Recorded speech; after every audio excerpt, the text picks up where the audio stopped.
When people talk about retirement, the hair on the back of my neck stands up. I mean, I love this stuff. I live and breathe it. And I understand that not everybody feels exactly the same way about that. And so we're going to talk about some interesting issues, which are interesting to me today. If you don't mind, I'm going to close these doors.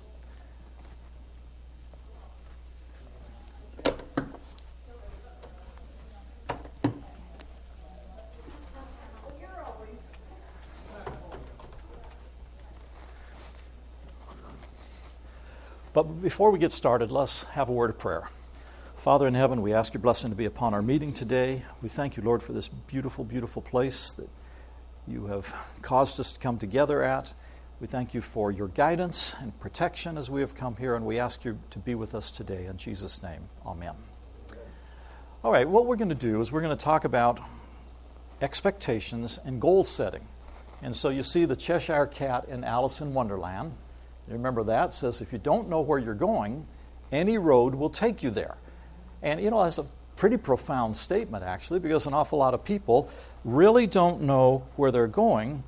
All of you, were you at my meeting yesterday? You were, and you were, and you were. Were you at our? You were, okay, and you folks were. Okay, so I'm not going to go through that introductory part. Methods of planning. Don't worry. You put it in. The government, the church, my family will take care of me. All right, that's one way to plan. There's a very common rule of thumb that you may have heard people use, and that is target 70% of what your last paycheck was for retirement. That's my plan. I've got to have 70%. And I know that Social Security will make somewhere between 30 and 40%, and therefore I should have the remainder. Right? There are also many online planning tools that you can use. Calculators, all kinds of things out there. Or you can prepare a very specific and detailed budget for retirement. Lots of different ways to approach this. Or you can do what some people are saying, they're going to sue somebody. A survey actually went around some time ago and said, how are you planning for retirement? How are you going to pay for your retirement? And one of the things that kept coming up, I'm going to litigate. I'm going to sue somebody so that I can afford to retire. It says a lot about our society, I guess, but that is what came up on the issue. I think that one of the challenges that I find helping people understand this whole concept is broadening the subject to financial wellness as opposed to just looking at retirement. Here are some questions that I need to answer as I approach retirement. Where am I going to live in retirement? I work in Montgomery County, Maryland. Montgomery County is a very high cost of living area. I told you about this yesterday. A very high cost of living area. One of my friends lives there and plans to retire there. I said, you're going to retire in this high cost of living area? He said, yeah, I am. I said, well, what about the high cost of living area? He says, that's the value of the home. That's the main thing, is the cost of the home. He says, the house will be paid for. I will not have mortgage payments when I retire. What is he forgetting? Property taxes. Well, there are no secrets. I know his address. So I went to Zillow and I typed in his address. I know what he is paying. He is paying between $6,000 and $7,000 a year for property taxes. All right? Folks, most retirement plans will not support that level of expense for property taxes. So where are you going to live? I got to tell you, both the federal government and the Seventh Adventist Church, for its employees, expect that you're all moving to West Virginia when you retire. That's an underlying assumption. And I'll tell you why. Is because even if you are on Social Security and you live in a high cost of living area where your wages are high, maybe you live in Los Angeles, so your wages are relatively high. Social Security says, okay, your wages are this high, you're contributing at this rate.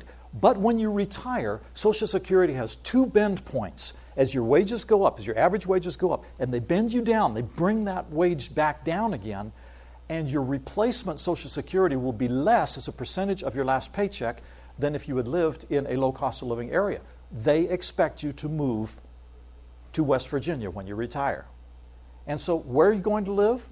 It's not unimportant. How long do you plan to live? Well, that's a tough one, isn't it? that's X. That's the unknown, because who knows how long we're going to live. How long do you plan on living? Well, some of you are sitting there saying, well, I know the Loma Linda University Medical Center has studies that indicate that I am going to live, I have a 7 to 9 year life expectancy advantage over the general population. Is that good news or bad news? From a retirement planning perspective, it's kind of bad news because it may mean you outlive your money. You understand what I'm saying? So I was working with it's my privilege to meet with other pension managers from other denominations, the Baptists, the Wesleyans, the Nazarenes, all of them. We sit around a table and compare some of the issues we face. And I talked about this. I said the Adventist lifestyle is such that it yields, according to studies, a 7-year life expectancy advantage, and that creates actuarial uncertainty for the retirement plan. And so one of my counterparts was from the Methodist Church, came up to me afterwards, we were having lunch, and he said, now, Mr. Johnson, he said, help me understand this. He says, if I convert to Adventism today, do I get the whole 7 years, or do you prorate it? The fact is, we don't know how long we're going to live, do we? But you have to understand that you stand a 1 in 4 chance of getting into your 90s.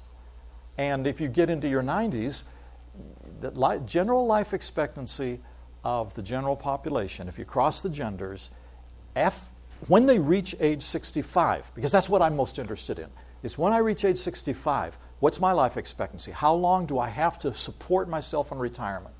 And general life expectancy of the general population is about 82 and a half, 83 years of age. All right, so across the genders, women is a little longer, men it's a little bit less, but 80, 82, 83 in that range, maybe 84. And that's the average. But the average is a meaningless number. I mean, you work in academia, and you've got the long bell curves, and so you've got people that die right at age 65, right after they retire, and we have people that live, longest-lived Adventist retiree that I'm aware of, passed away a few years ago at 108 years of age, right?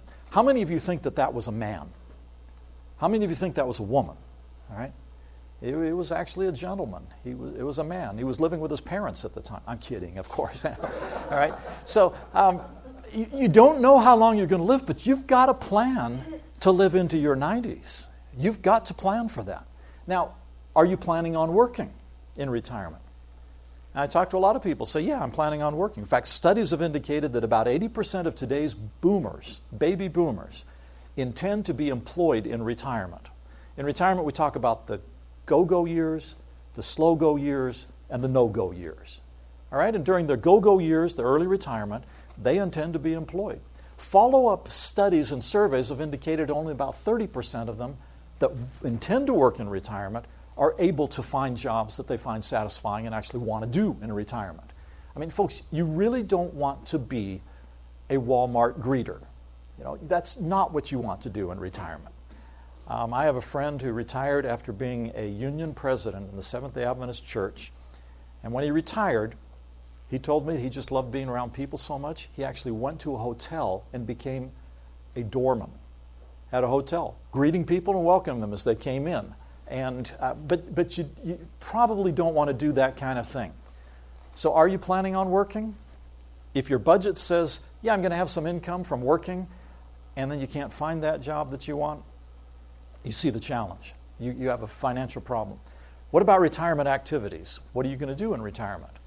I have a friend who just retired in Colorado. He hadn't retired yet, and I was in Colorado, and I said, well, what's your address? I want to see your new house. He had just had a new house built. And so he gave me the address, and I drove by, and I called him later. I said, I saw your home. It looks very nice. I said, it's right backs up to a golf course. He said, yeah, that was deliberate. I said, you and your wife planning on golfing? Every day. Now, I got to tell you something, folks. They're not called the golden years for nothing. It takes a lot of gold to do some of the things that retirees want to do. I have a friend that works part-time year-round, all year long, so that he can take his wife on a cruise once a year. Right? Activities in retirement can be expensive. You're going to have to plan for them. And finally, what about early retirement? I talk to a lot of people that say, as soon as I can, as soon as I figure out that I can meet eligibility requirements, I'm going to retire. Well, my studies indicate that early retirement is one of the most damaging activities that you can do financially to your retirement plans. It can be devastating to you unless you have carefully decided and planned what you're going to do.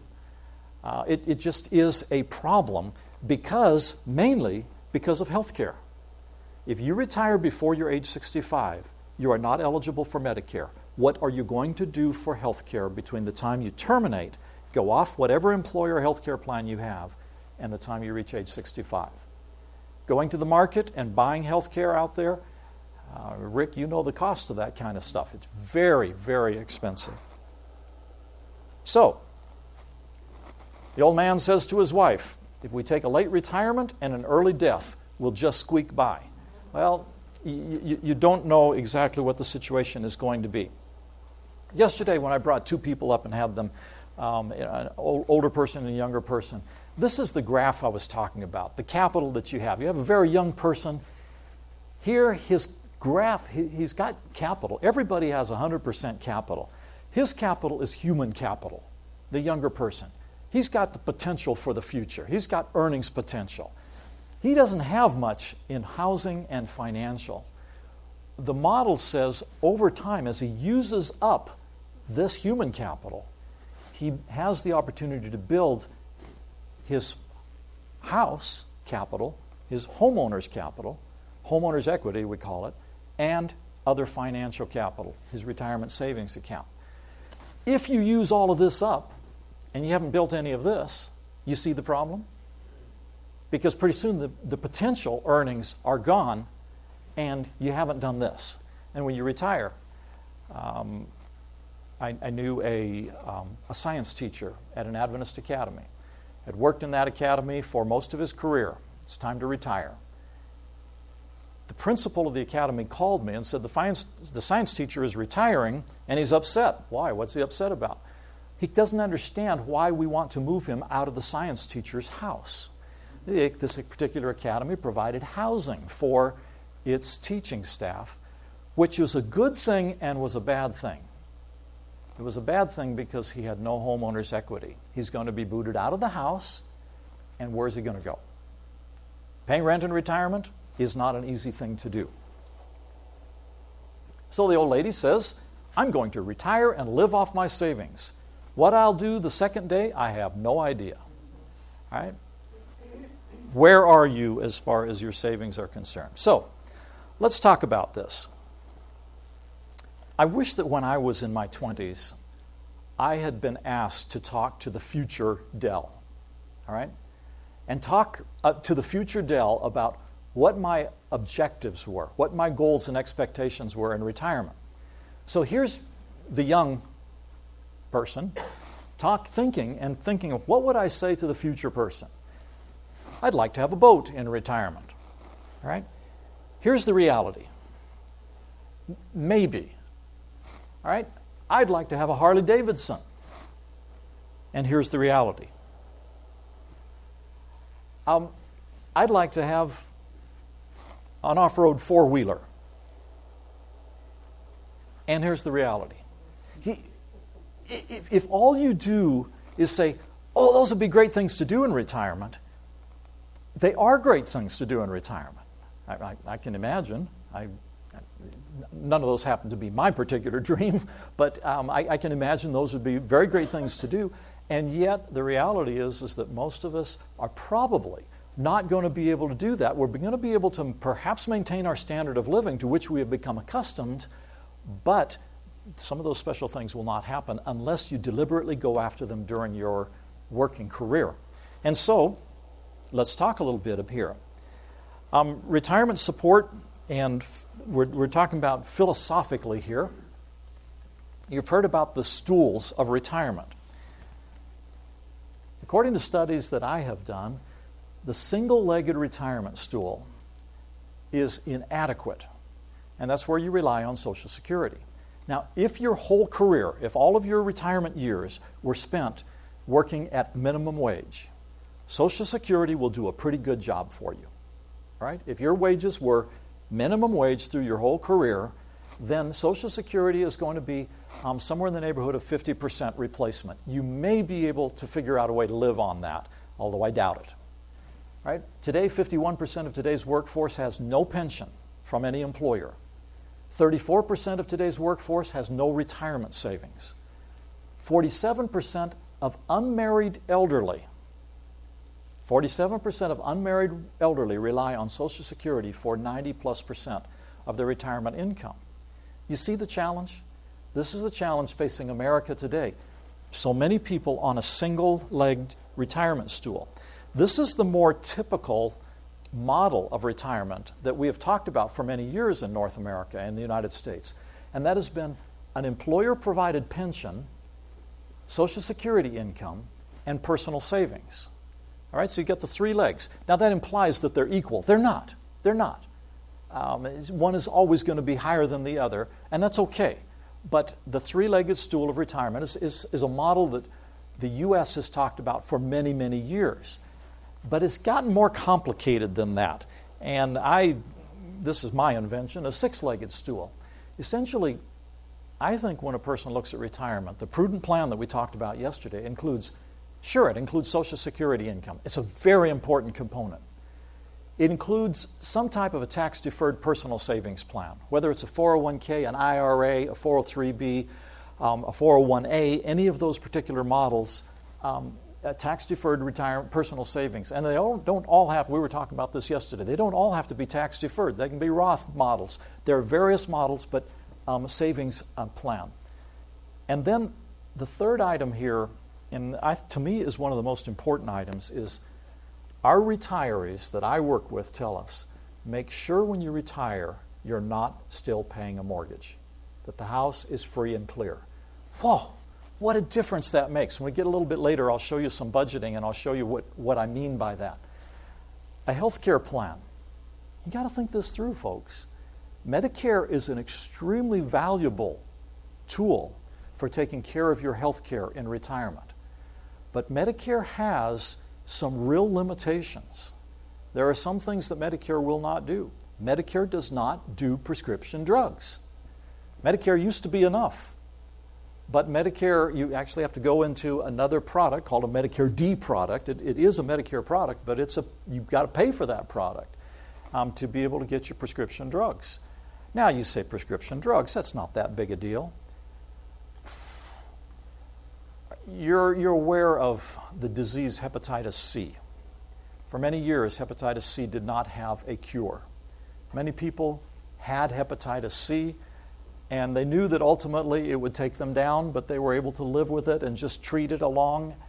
A few years ago, a company came up with a cure for hepatitis C. Medication. And the cost was $100,000 for the treatment. And it is a cure.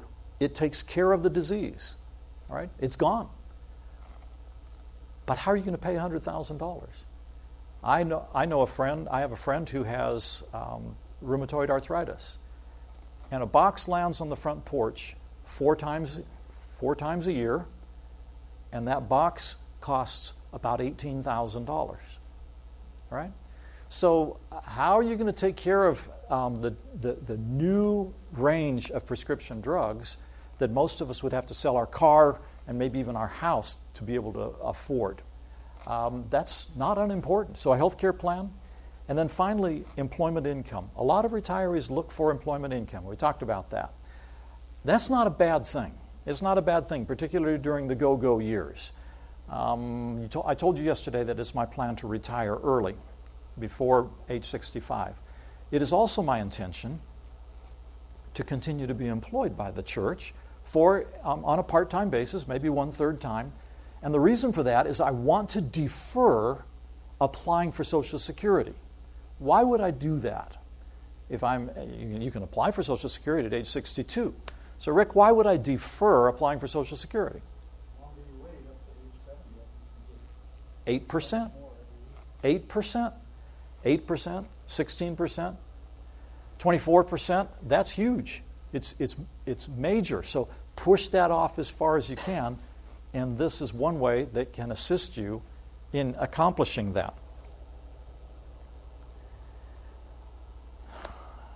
You also can look at other possible sources of retirement income. Now, I gave you the single-legged stool, the three-legged stool, the six-legged stool, and then I don't know what that is. But I just found it, and I thought it's cool, so I put it on here for you. There's employment in retirement. There's an inheritance. Maybe you expect to be independently wealthy because of an inheritance. That's not going to happen here, but maybe you've got that taken care of. Maybe you're hoping to win the lottery. Somebody sent me a thing the other day that it was a little cartoon that said, "This is your retirement plan." And the employer is saying to the employee, in our organization, we run retirement a little differently. When you retire, we give you 50 lottery tickets and we wish you good luck. And then we also talked about litigation. So retirement support, these are things that you can think of that may make sense for you. Well, not all of them. So, financial wellness. Let's talk about that a little bit. Again, I think that here is where we need to broaden the subject and stop talking so much about retirement planning and start talking about financial wellness, general financial wellness. And we'll go into some details here on what we're talking about. I got a group of young employees, church employees, together one time. I said, I need to understand something from you. These are young employees. They were in their 20s. And I said, and it was at Southern Adventist University. So young employees at Southern, you're in the academic circle. You might know some of them. And so we got them together and we said, why is it that when we come to campus and talk about retirement, you don't come to the meetings? And they gave me some reasons here and there, but finally one of them said something which I thought was pretty interesting. He says, look, you got to understand something. He says, you're talking about retirement. I've just been booted out of my parents' home. I have just figured out I have to buy my own toothpaste and pay my own gas bill. He said, I'm not thinking about retirement. And we have to figure out how to broaden the subject so people understand that this is important to start thinking of at an early age. I thought what he said was fairly profound, and I still don't have the solution to the problem, but I think we need to broaden the subject. And so financial wellness talks about managing your debt. You come out of school, you've got educational debt. We have seminarians. I'm told that a lot of seminarians are coming out with $80,000 in debt today. Mortgage debt, if they buy a house, consumer debt. So many people, young people, believe that my neighbor got a Lexus. Why should, maybe not a Lexus. My neighbor got an Accord. Why should I not have an Accord? And the credit card is what takes care of that for them. So they have these debts piling up on them. Financial wellness also, and there are several authors that talk about this. Ed Reed talks about it in his book, Faith and Finance, and there are several others that talk about having a emergency collateral, an emergency account set aside.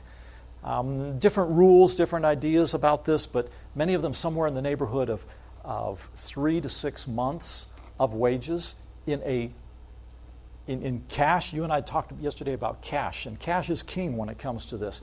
You don't want to have your emergency collateral tied up in something that you have to go through several steps to get rid of it, all right, to be able to spend it. It is emergency collateral. However, the challenge of that is if it's too easy to reach, it's too easy to define an emergency as, oh dear, my wife bought a new couch. That's an emergency. I have to pay for the couch. And so you take your emergency collateral to do that. You understand what I'm saying? It's so easy to... So prudent asset management. I think that if we could teach our young people to prudently manage their assets by understanding concepts of investing and understanding basic concepts of investment management, that it would be a skill that would strengthen them for the rest of their lives and into retirement. Managing risk. Oh, this is an interesting one for Adventists, isn't it? Managing risk. Insurance. You have kids and you don't have life insurance. please don't tell me that.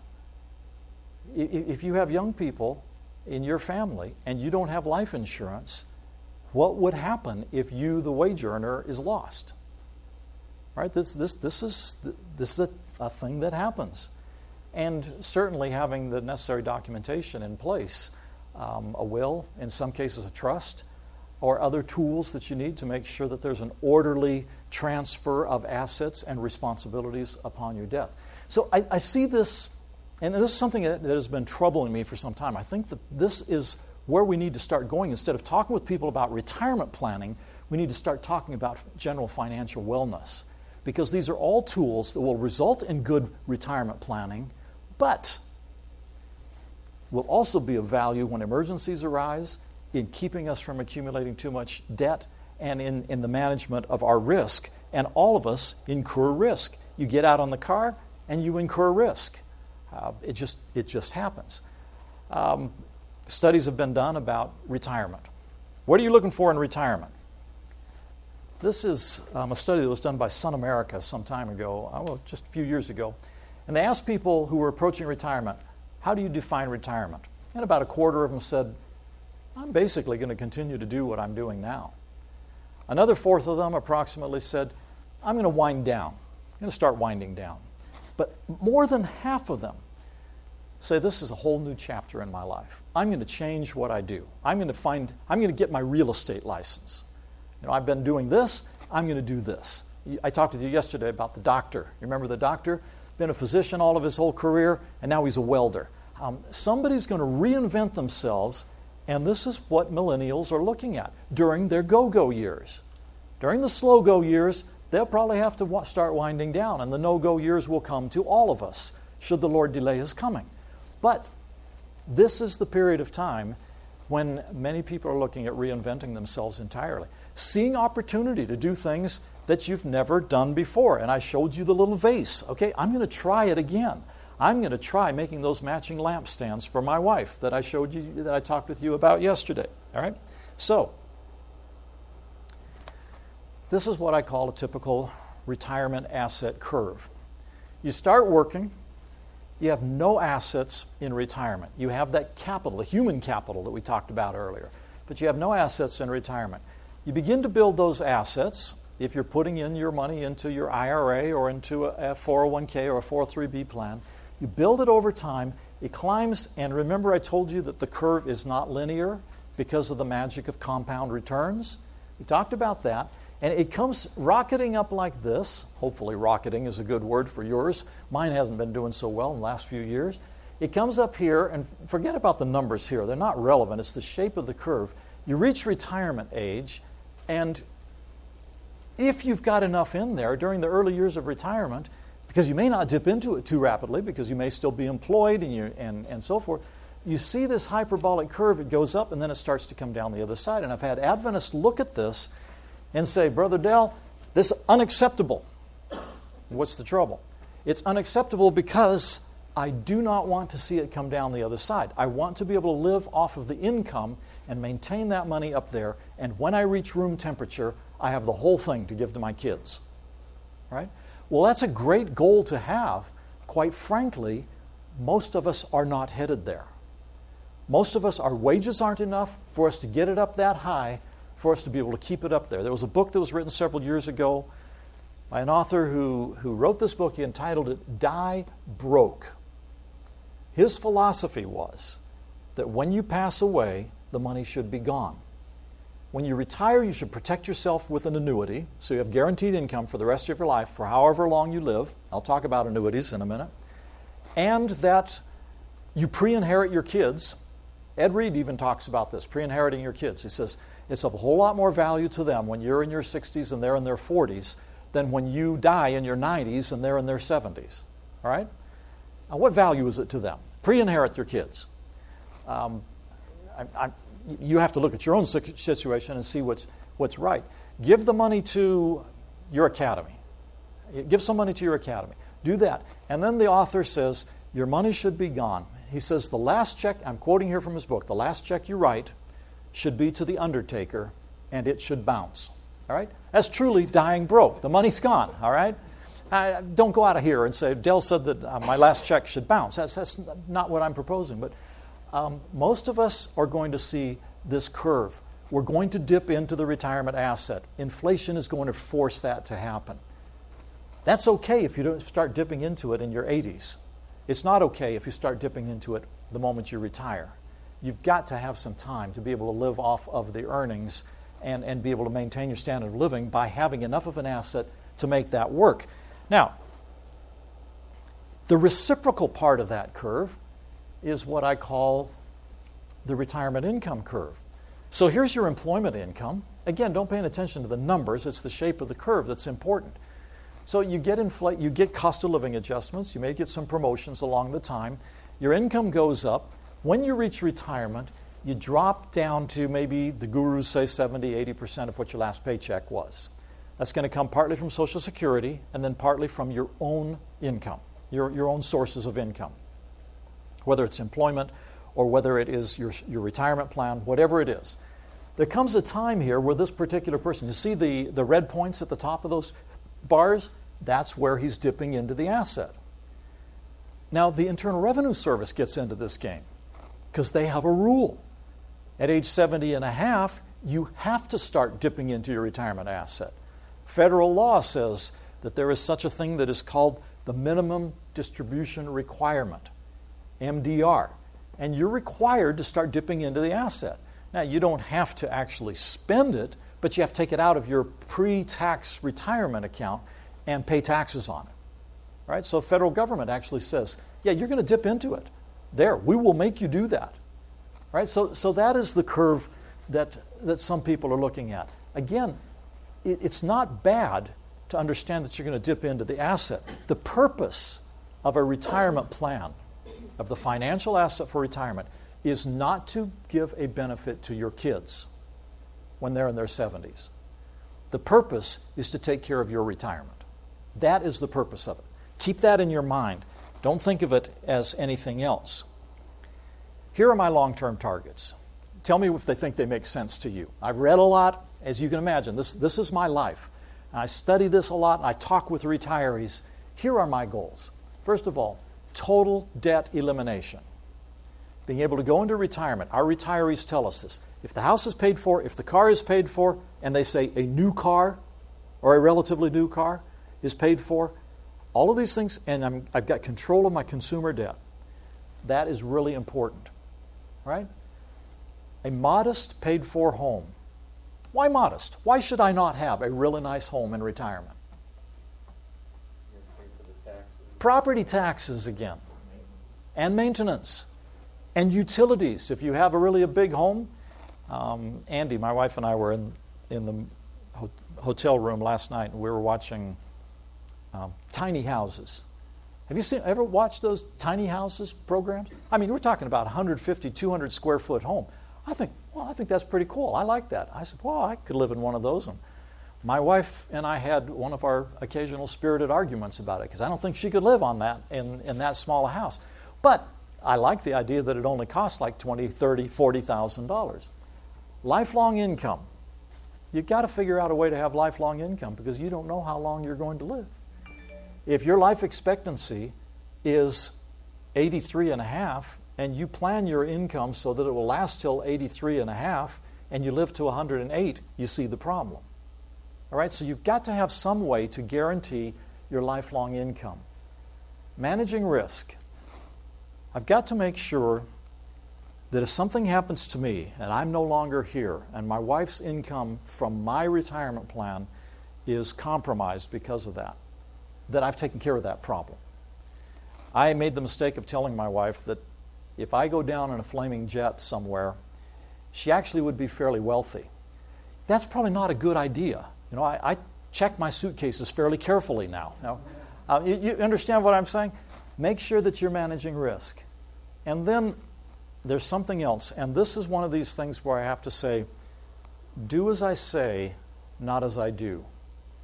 Because my whole life is retirement, church retirement. I'm identified that way. And I don't really know what I'm going to do in retirement. I know I'm going to work part-time, as I've already mentioned to you, for the church. But what am I going to do? What hobbies do I have? I have to work on that. And I think that probably all of us need to kind of think this through. What am I going to do?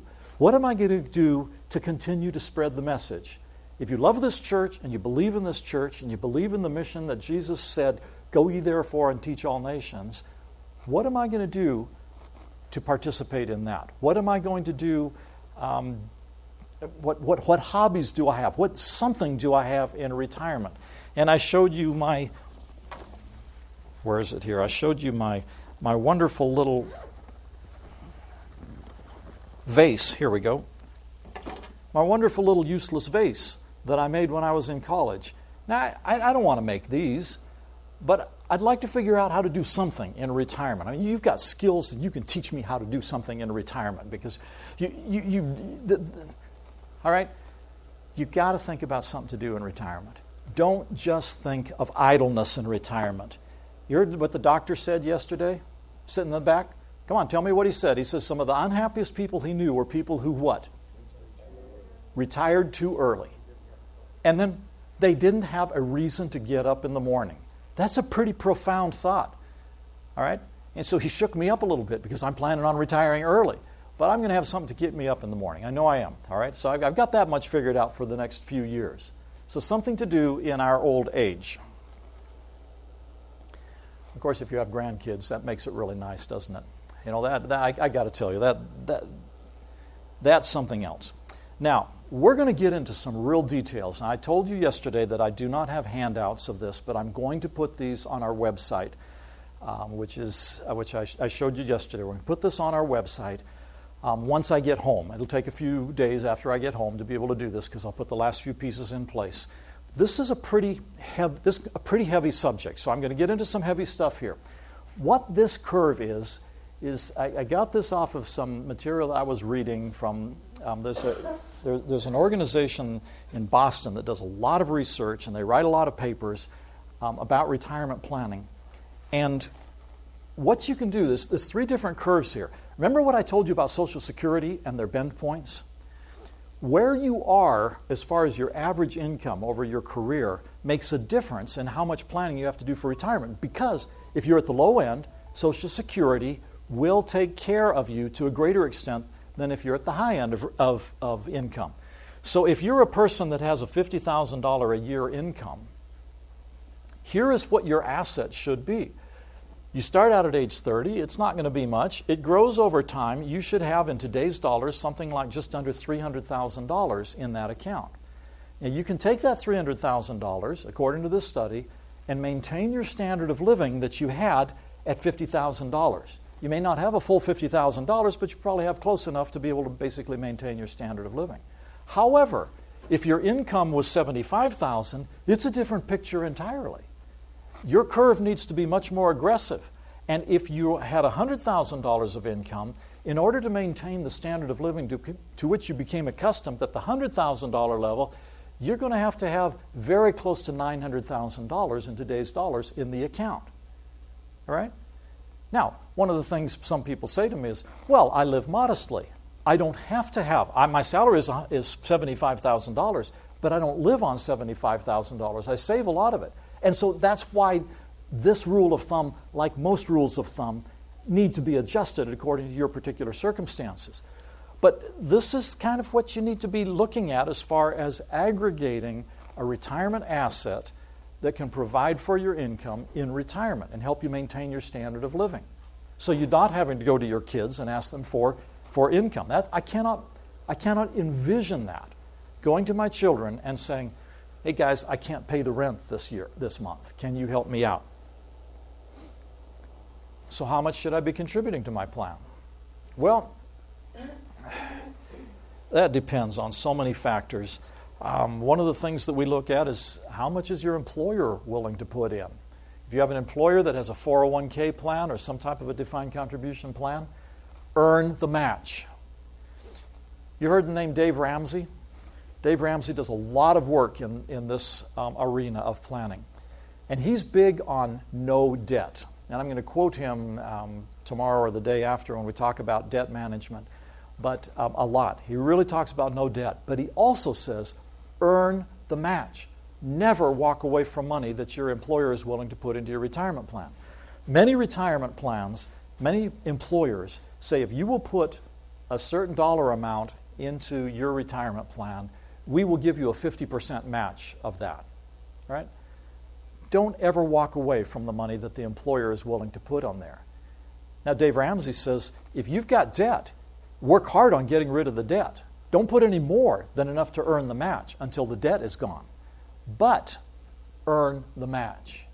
And so this particular total comes up to 12%. The literature that I read says in order to maintain your standard of living in retirement, you really should be thinking of 12 to 15% total contribution going into your retirement plan. The rule of thumb used to be 10%. Used to be 10% would do it. Most of the literature that I'm reading today says it's a little higher than that. If you're going to maintain your standard of living in retirement, you probably better get it up, and I've got it here at 12%, where the employee puts in 8% and the employer puts in another 4%. If you're uncertain and you have an employer that has a plan, go talk with the HR office. They can tell you what they will do, what they're willing to do to assist you. Some of them don't do any match at all. Then it's up to you to put in the 15%, the 12%. It's your responsibility. Now, this is going to scare you. And I don't mean to scare you. This is going to be a little overwhelming if you think about this. I'm going to set interim targets. It's my opinion that those of us in this industry that talk about retirement planning, we don't get the attention of people until they turn into their 50s. That's when they say, I probably ought to be thinking about retirement planning. By then, it's pretty late to get started. And so I thought, well, let's do some interim goals. So just think about this. When I'm 35, my retirement assets, because I've started contributing to a 401k or a 403b, my retirement assets should be approximately 2 times my annual wages. Right? That's how much I've set aside for my retirement. Very modest start. I should have no non-mortgage debt. By age 35, I should be able to have gotten rid of my education debt, if I had any. Right? And I'm paying off my credit cards every month. Right? So no non-mortgage debt. If I have kids, particularly if I have kids, I should have a will and an advance directive in place. You know what an advance directive is? You know what I'm talking about? I'm talking about a living will. I'm talking about a medical document that the state recognizes and will honor if you are incapacitated and cannot speak for yourself. I have 2 very personal stories about this from both of my parents. Fortunately, they both had good documents in place, and we were able to use them, and we were able to, both of them passed away, but we were able to understand that we were doing exactly what they said they wanted done. You've got to have that in place. Remember the Schiavo case a few years ago in Florida, where the state got involved, the governor got involved, even the U.S. Congress, if I remember correctly, got involved in trying to decide what to do with this woman who had not had an advance directive in place. Make sure that you have that documentation in place. My homeowner's equity is on track. I own a home. At this point, it's a little hard to figure out where that should be. Because at age 35, you just don't, how long have you owned the home and so forth. My wife and I, after we got married, after we finished our education, we started working for the church, and we went overseas. We worked in Guam, in Hong Kong, in Singapore, 17 years in Asia.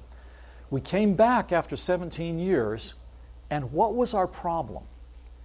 For 17 years, we had lived in denominationally owned housing and paid a very modest rent because it wasn't practical for me to own a home in Hong Kong. It wasn't practical for me to own a home in Singapore.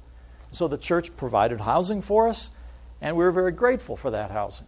But we weren't setting aside anything for homeowners' equity. Came back to the United States and suddenly realized, okay, we got our backs to the wall here. We've got a challenge. We've got not 40 years, we've got less than that. We've got 23 years to be able to continue to work and complete so that when we retire, we have accrued enough homeowners' equity that we can buy our retirement home. Right? Now, I'm not saying this in a complaining way. I'm very grateful for the years that my wife and I spent in Asia. They were wonderful years, very rich years. We were at the right place at the right time. We felt like we were in a ministry that was important, And so I'm not complaining at all. But you see the challenge. And so my wife and I had to really get pretty diligent about making sure that we had a modest home and that we're going to have no non-mortgage debt. And our goal is pretty much on track. We're going to be okay there. No? And you've got appropriate life insurance in place. I say appropriate. There's no reason to have life insurance that will make your wife wealthy beyond need. But at this age, you probably have kids who are going to have educational debt, and you got the mortgage, and you want to make sure that the family is not thrown out because you failed to provide insurance for them. And things happen, folks. Bad stuff happens. All right? Today, in my home church in Westminster, Maryland, in fact, I believe right about now, there is a funeral.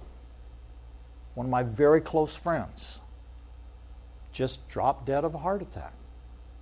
He's got a daughter that graduated last week from our Adventist Academy there. I don't know what his personal financial situation is, but all of a sudden, they've lost the main wage earner. I hope that he has put appropriate life insurance in place so that her last bill can be paid so she can get her diploma, because I don't think you folks in the academies give people their diplomas until the bill is paid. Is that correct? That's correct. That's correct? Correct. So she can go on and get a college education or get a job that requires a high school diploma. You understand what I'm saying? This is not unimportant, folks. And so here's appropriate life insurance. Have it in place. Does this sound reasonable to you? Is this asking too much?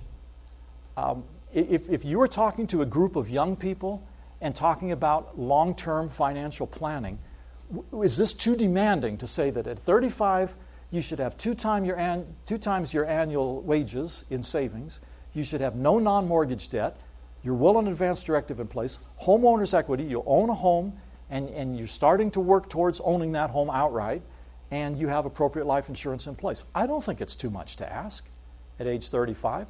So, let's go on. Now I'm 45. All right? Well, we just come up the curve. When I'm 45, 4 times my annual wages. I own 50% of my own home. Whoa, now that's getting a bit more demanding, isn't it? I don't know. I know when I was 45, I didn't own 50% of my own home. No non-mortgage debt, will and advance directive in place, and appropriate life insurance in place. All right? So what has changed here is basically the retirement assets and how much you own of your home. Let's go on up the curve. I'm now 55. So retirement assets have gone up to 8 times my annual wages. I own 70% of my home. No non-mortgage debt, will and advance directive, and so forth, just like it was on the others. So now we're working on getting these targets met. Folks, if you don't have a goal, you won't reach it. If you don't have a goal, you're not going to reach it. This morning, Gary Moyer was talking about goal setting. And he said that, I think it was Wayne Gretzky said, you will miss every shot you don't take. Famous hockey player. You will miss every shot you don't take. If you don't set some interim targets, you will not reach your final goal. So you get here and you say, oh dear, I've only got 7 times my annual wages. Well, you've got some time. Age 65, you still got 10 years to work on this. And so you have time to look at this. But if you haven't paid any attention until now, and you haven't even gotten anywhere near starting this, I told you yesterday about the lady that came into my office. I said, what are you doing so far? Well, what do you mean? Well, what are you setting aside for retirement? Well, I haven't set aside anything for retirement. Do you own a home? Well, not really. I live in my mother's home. At that point, it becomes a real challenge. I remember when I was the treasurer of a conference, Rick, I invited an investment guru to come to camp meeting and talk with people about investments. And after he talked, gave a good general layperson's discussion of investments and how the average person should be thinking about investing long-term money, particularly towards retirement, several very elderly people came up to him and they expected him to solve their problems. They had not planned for retirement. They were now retired, broke, and wanted an investment counselor to help them know how to solve their problems. There isn't a solution in the investment world for solving those kinds of problems. So now I'm age 65. Retirement asset, the gurus that I read say that your retirement wages, your retirement savings should be somewhere in the neighborhood of 12 to 15 times your last wages. Now, some of us sit there and think, boy, that's really a lot of money. And from a stewardship point of view, I can understand this. A stewardship director is going to stand up and say, Brother Johnson, you are wrong. It would be a whole lot better for us to pour that money into the Lord's work. I understand that there's going to be a tension there. And we must support the Lord's work. There's no question. Jesus gave us that mandate. However, if you do this over time, it doesn't require all that much. You don't have to put yourself into poverty in order to get up and reach these kind of numbers.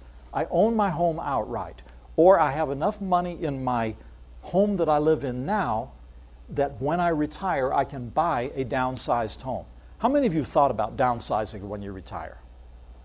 You know, a lot of people, I sure have, a lot of people downsize when they retire.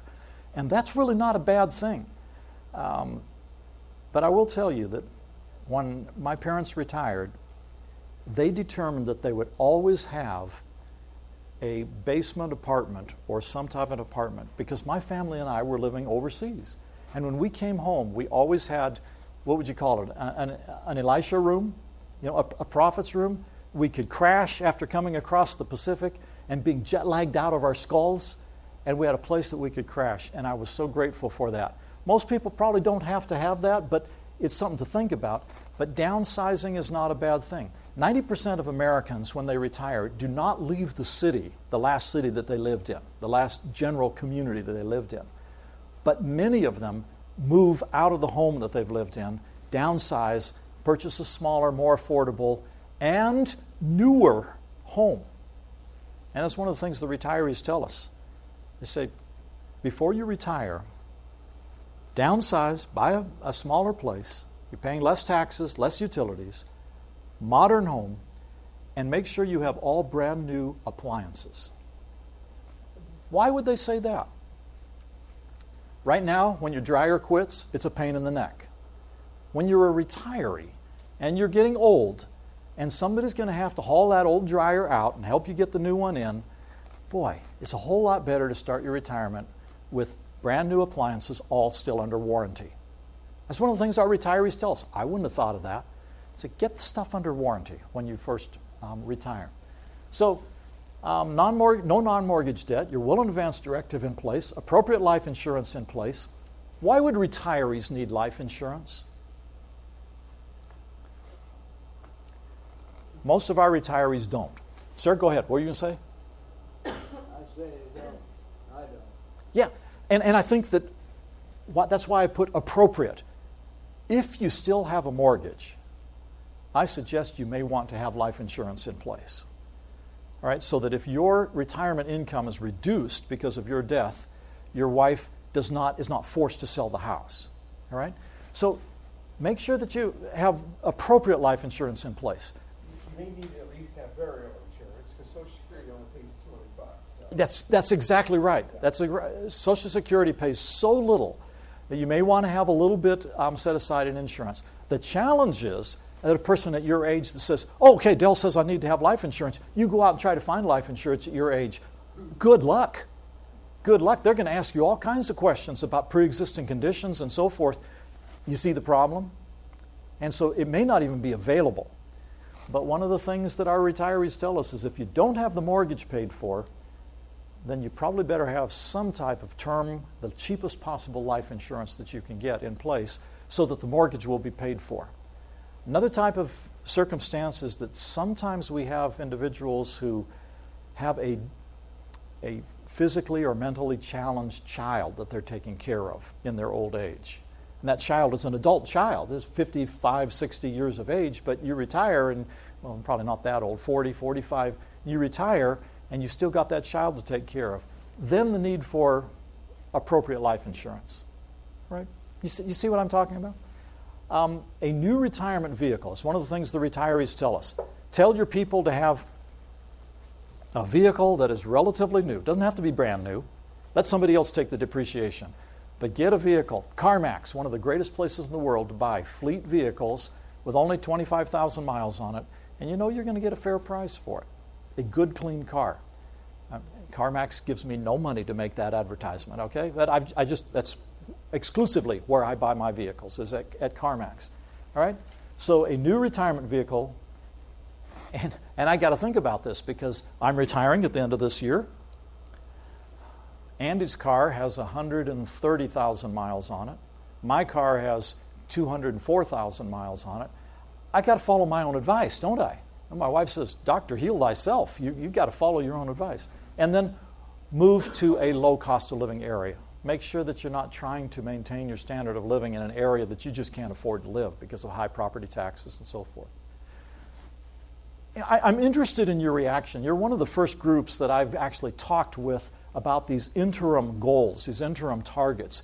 Do you think these make sense? If I could get a group of younger people and talk with them about this and try my best to persuade them using all of my passion that's available. I think you understand that I feel passionate about this. Is this something that makes sense and is actually not so overwhelming it would be frightening to look at? I mean, Ron, you work with young people a lot. Tell me what you think. Well, and I'm thinking of my own kids. I have 4 married children, and there are these various age categories you're talking about. And I have one son who I could put these goals up, and he's going to be right there. Another son, he's probably not very close at all. And it's nice to have something like this, and I will take your slides after you put them on the website.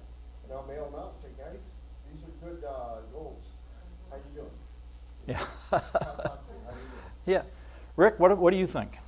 I love that. It's like a milestone, standard that you can measure yourself against. Right. I think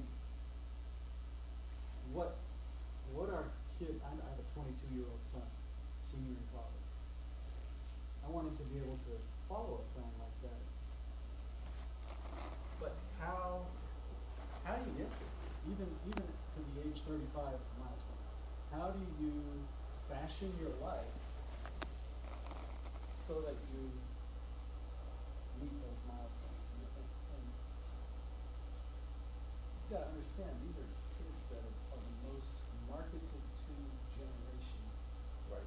in the world, in history, with very easy credit at their fingertips.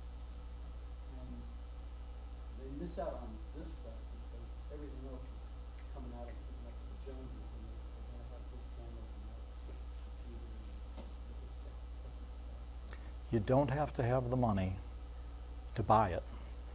You don't have to have, our kids have learned this, you don't have to have the money to buy it. You know, Ben, you and I talked yesterday a bit about this. One of the things that Ben said is, we live modestly. And I think this is a model that so many of us have failed to learn. We live right up to the income levels, and we don't recognize that a modest lifestyle is a Christian lifestyle. I mean, Ellen White repeatedly refers to, you are not required. In fact, she even says, and I think I have a quote for this tomorrow, you are not authorized. We have not been authorized by the Lord to keep up with the Joneses. She doesn't use exactly those words. You'll see it tomorrow. I've not been authorized? Yes, the Lord authorizes my life. Any other comments about it? I mean, are you seeing what? Are these models something that you think I should refine and develop into educational materials that we could talk with our young people about? No, and the other point that you made here that needs to be emphasized, especially to younger people starting off in their professional careers, is this 10 to 15% of their income they need to be putting into their retirement account from day one. A lot of people got very excited when employers switched from defined benefit to defined contribution. You know, it's my money and my bank account, hallelujah, and your life is good. If you don't put enough in and if you don't invest it appropriately, you're not going to have enough at the end of the day. Yep. And a lot of people think, putting their 2% or maybe 5% is going to take care of it. It's not. It's not going to do it. So preach the word. Thank you. Yes, sir. The more we are trying to keep up with the Jones mindset, the more of a hold it'll have on us when the market beast comes, and we'll have to try to keep up with. That's a very good point. And I spent a lot of time yesterday talking about the consistency of planning for retirement at the same time as believing in the eschatological message that the Seventh Adventist Church has. We do have a message that there's going to be chaotic financial times ahead. And if we have not learned and educated ourselves to live modestly, there's going to be hard times for us. There's going to be hard times for us even if we have, but we make it much more difficult for ourselves if we have not. Any other comments? Yes? I love it, like almost like a checklist, what you created here, and it makes me feel good that we can check off some, but I do see your point that, like, if you could continue this that you've started and maybe keep going younger, so that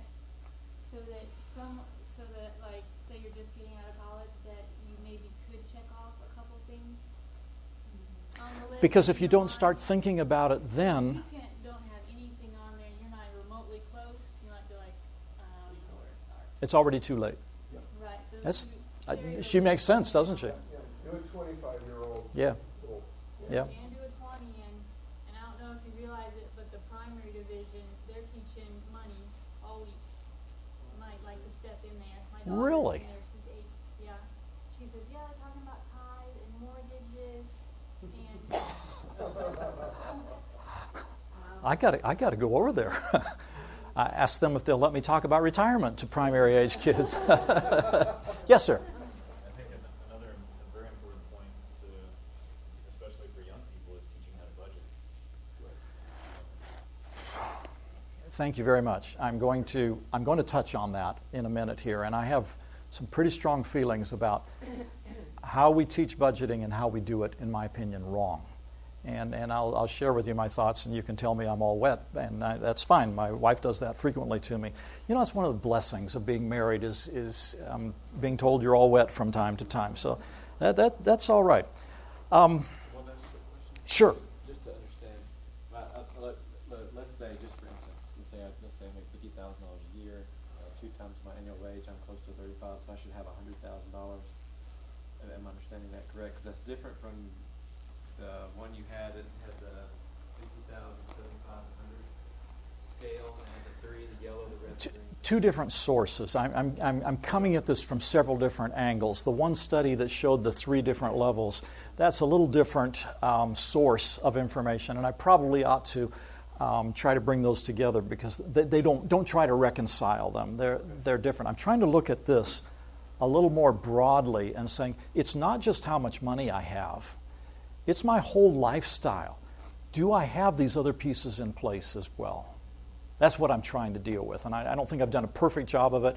I'm working my way through this process because I think, quite frankly, that we as a church and we as individuals with our children have not done as good a job as we should have done in training young people. Yes? I think you also have to look at it as the whole picture, because if you, let's say you're able to build your own house, for instance, and you're able to build it debt-free, that becomes a very large piece of that retirement, because that is equity that then you can carry with you. And So- you may not have as much in your savings, but you have this very large piece of retirement already done. All right? So you have to kind of take That makes sense, doesn't it? That's your situation. You have the skills. You could see this gentleman over here. He could go out into the woods out here with nothing but a Swiss Army knife and build a log cabin. All right? Well, I don't know about that, but yes, if you have certain skills, or if you have inheritance, there are many things. These are rules of thumb. Rules of thumb have to be applied intelligently. All right? Does that make sense? All right. Anybody else have a comment about what I've talked about? All right, I'm going to take this back now, and I appreciate your input on this. I think it's a way to go. But what if it's too late? Yes, sir. Go ahead. Like Ellen said,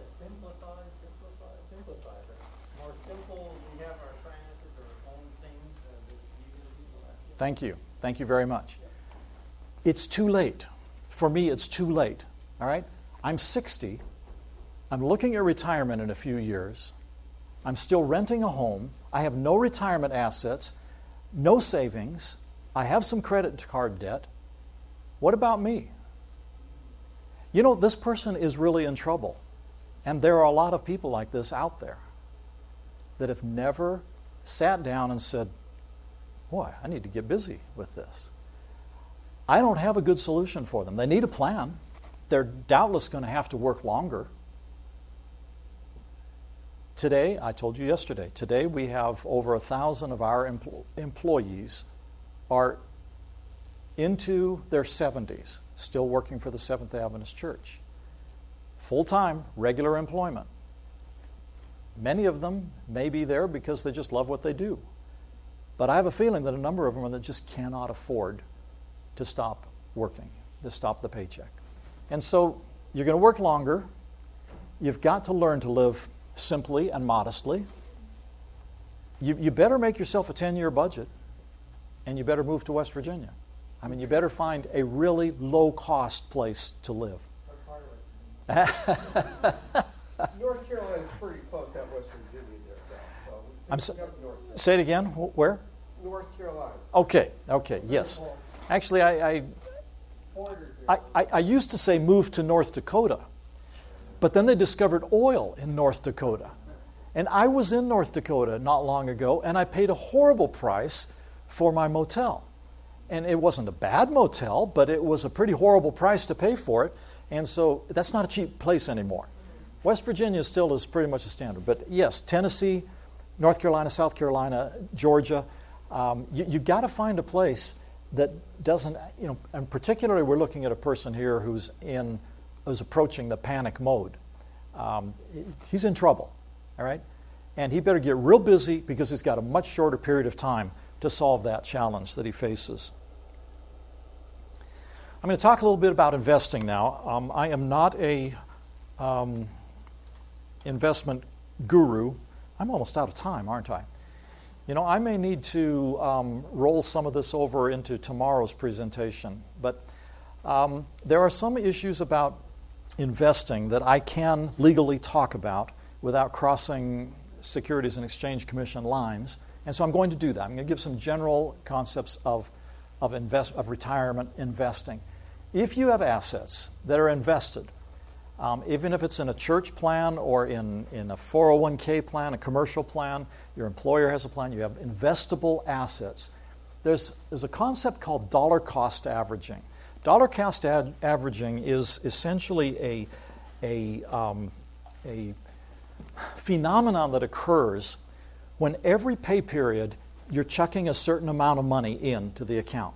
If the markets are high, you buy fewer mutual funds. If the markets are low, you're in the bargain basement and you're buying them more cheaply. People see this all wrong.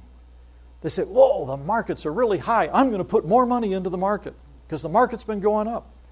And then the market takes a little bit of a dive and they say, oh, let's not put any in this month. And that's exactly upside down what we should be doing. Over time, dollar cost averaging essentially has the impact of reducing the average cost that you pay for those units that you're purchasing, units of mutual funds that you're purchasing, in most cases mutual funds. And so more shares of mutual funds that you're purchasing means more future growth. All right? So I called my wife and I said, I'm supposed to go down to Northern Virginia and make a presentation to a group of church workers, and would you like to go with me next week? I'm going to do this. And she said, yeah, I'll take a day off. I'll go with you. She likes Northern Virginia. So we got out on the highway on the appointed day, and we're driving down Interstate 95, and we're cruising along there, and I saw this sign coming up on the right. All right, Potomac Mills, big, huge outlet shopping center south of Washington, D.C. My wife is a bargain hunter. She loves outlet centers. She had not yet seen the sign. I didn't want to stop. I wanted to get to the hotel, do my prep for my presentation the next day, and then and get a good rest. So she hadn't seen the sign, and I didn't want to stop. And so I did what any other guy would do. I got beside a really big truck. All right? So here's the truck, and I'm here. She can't see the sign. I can't see the sign. So we're cruising along there. This is a big sign. You can see it for a long ways ahead. So we're cruising along, and she turned to me and she said, Dale, she said, this truck is really loud. Would you either pass him or let him pass you? I don't care which, just get away from the truck. I said, okay. So I put my foot down, accelerated past the truck, and I timed it just wrong because she looked up, there went the sign. All right? We didn't stop on the southbound trip. But this was not a good idea, Ron, because there's always the return trip. All right? So we came back, and here we are. My wife loves shoes. We stopped. I need you to teach her about simplification, all right? So we stopped in the shoe store, huge outlet center, and she's walking around there, and she says, whoa, Dale, look at these sandals. And she's so excited about shoes. And I said, no, forget it. So I walked off over to the men's section. She came up behind me in a little while, and she startled me. She says, what are you looking at? Well, I had a shoe in my hand, shoe like this. And I said, well, I'm looking at these Florshams. Nice shoes, Florshams, my size. And I said, they're $120 shoes, and they're on sale for $70. And I'm thinking of buying a pair. She said, how many pairs just like this do you have in your closet at home? I said, 7. 7 pairs. I have to explain to you how I buy shoes. These are all, I buy all Florshams, all this type. They don't have leather soles. I don't like leather soles. They have the plastic formed soles. They're easy to travel with. I can kick them off in the airplane very easily. When I go through security, they never cause me any grief. And they're light, and I rotate them like tires on your car. All right? In my closet, I have Sabbath, Monday, Tuesday, Wednesday, Thursday, and Friday. All right? And so I wear I really do this. I wear the shoes like that. When I'm traveling, I can't, of course, but I wear the shoes, and I rotate them that way. Now, ultimately, they will break out. And the big toe will start to come right on through. And so when that happens, I remove that pair of shoes, I take them out in the garage, and I throw them on a heap out there that is my mowing shoes. All right? I then crawl under the bed, pull out a box of a brand new pair of shoes that I haven't worn yet, that I bought because I knew I would need them in the future, pull them out, take the paper out of them, and I put them into the Sabbath slot, and I move everything else south. All right? And it really works very well. All right? It's a good deal. And so my wife says, why are you buying more shoes like that when you already have 7 pairs? I said, I'm dollar cost averaging. She said, what does that mean? I give her a brief explanation. I turn to her. She's got 4 pairs of shoes in her little basket that she's taking toward the cash register. I said, you got more shoes than anybody I know. My wife, her Asian friends call her Imelda. She has so many shoes, all right?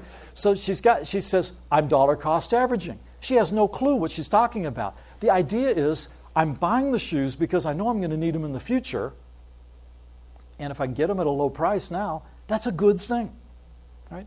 So one day I was out in California, and I was walking along, going from my motel to get a bite to eat, and I tripped. And I looked down, why am I tripping? And my shoe, the sole, the plastic soles had come separated from the uppers, all right? And I thought, oh dear, and I looked at it, oh, this is pretty worn. I shouldn't have brought these on a trip because you can't rotate them when you're traveling. You got only 1 pair of shoes, all right? So I went in, got myself something to eat, and then I hobbled very carefully to a hardware store, and I bought some Gorilla Glue. Folks, Gorilla Glue should be worshipped. You know, it is wonderful stuff. And so I went back to the motel room, and you have to moisten both surfaces, and so I moistened both surfaces, and I pushed it together like this. And then when I let go, what happened? Bang, they came back apart because you have to clamp them. I don't know about you, but I don't carry clamps with me when I travel. You probably do, but I don't carry clamps with me when I travel. All right? But I had a nightstand in the hotel. So I put the shoe under the nightstand, lifted up the nightstand, slammed it down on top of my shoe. By the next morning, it was really glued firmly. It was also pretty flattened, and I had to work on it a while to get my foot into it. That's how I buy shoes. The whole idea of dollar cost averaging. If you are purchasing day by day, pay period by pay period, $200 per month of mutual funds A. If the market is high at $25, you're only buying 8 of those. That means you're buying fewer of them at high cost. If the market is low, you're getting over 13 shares per pay period for your $200. So when the market is low, that's the time to be in there. When the market is high, stay in there. So many people bailed out of the market in 2001. After 9/11, the markets tumbled. People said, I'm not going to put any more money into the stock market. They missed the recovery of 2002, 3, 4, 5, 6, and 7. They may have come back in and said, oh, I've kind of missed an opportunity here. They came back in 2000 and what? 8. The worst possible time to get back in. And so down it went again. Oh, no, I'm out of here now. I'm going off the grid. And so you see the challenge? Dollar cost averaging. Repeated studies have indicated just keep putting in the same amount, pay period after pay period, just keep socking it away because time will come when it's going to do you a great deal of value in the future. Right? Does this make sense to you? The word dollar cost averaging, you may have heard it before, you may have never heard it before. It's not so important as is the concept of setting money aside on a regular basis. You and I don't have, I'll put it this way, I don't have the discipline to write the check every month. I just don't have the discipline to write that check for $200 per month. I have to set it up in a pay period by pay period automatic withdrawal, and I just forget that it's mine. Now, Rick's employees all have that capability. They can sign a document, and it's set aside pay period by pay period, and hopefully you just forget about it. That's not even my money. In fact, the form that they sign is called a salary reduction agreement. Who wants to reduce their salary? It's what the form is called, and it makes the most sense in the world because it reduces your taxable income and it sets money aside pay period by pay period, and you just forget that it's yours. Now, there's a problem with a plan like this in today's industry, and it's called leakage. Leakage. Okay, my wife has a big water bottle she carries around with her. It leaks. So I'm carrying it for her because this is too heavy for me to carry. So I'm carrying it, and pretty soon the side of my pants is all wet. All right, leakage. Retirement plans have leakage. Most retirement plans, such as this one, will allow you, the employee, to tap that money for emergencies, for hardships, or for loans. It's a terrible thing. Perhaps necessary, but unfortunately we find that an awful lot of people set the money aside there, take the money out, then keep setting more money aside, and when they reach retirement, there's very little left.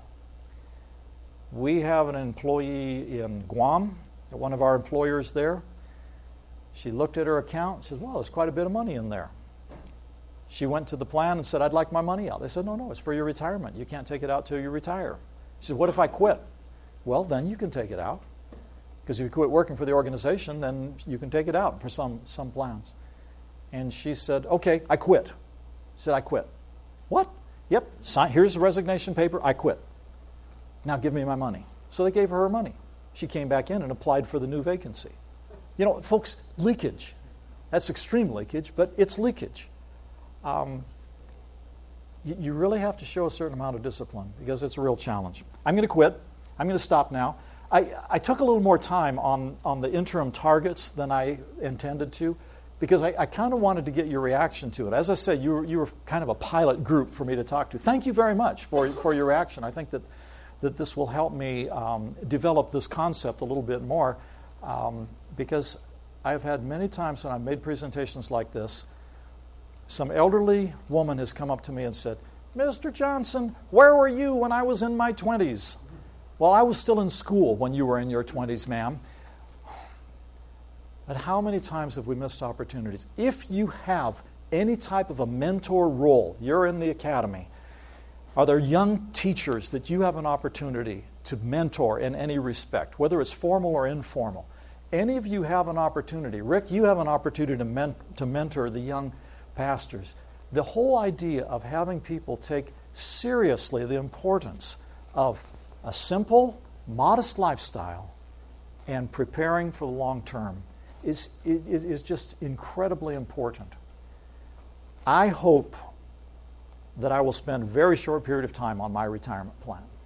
The Lord will come, wrap this all up, and I won't care if my retirement plan in the account, wherever it is, burns in the fires that will come. That will not trouble me one bit. All right? But I will care if people that I've had an opportunity to help think of the future, I have not done so, and they have improperly prepared for their own retirement. Let's pray. Lord, thank you for being with us today. We think of so many of our young people in the church, young employees, young adults, and how little they are thinking of the future. Lord, we ask that you will help us to find ways to mentor them. I pray, Lord, for your church, and I pray for our employees and our members who struggle with finances. Some we've talked about that are approaching retirement and have not planned adequately. Lord, you know their situations. You know the challenges that they face, and I ask that you will be with them. In Jesus' name, amen. All right, I think that tomorrow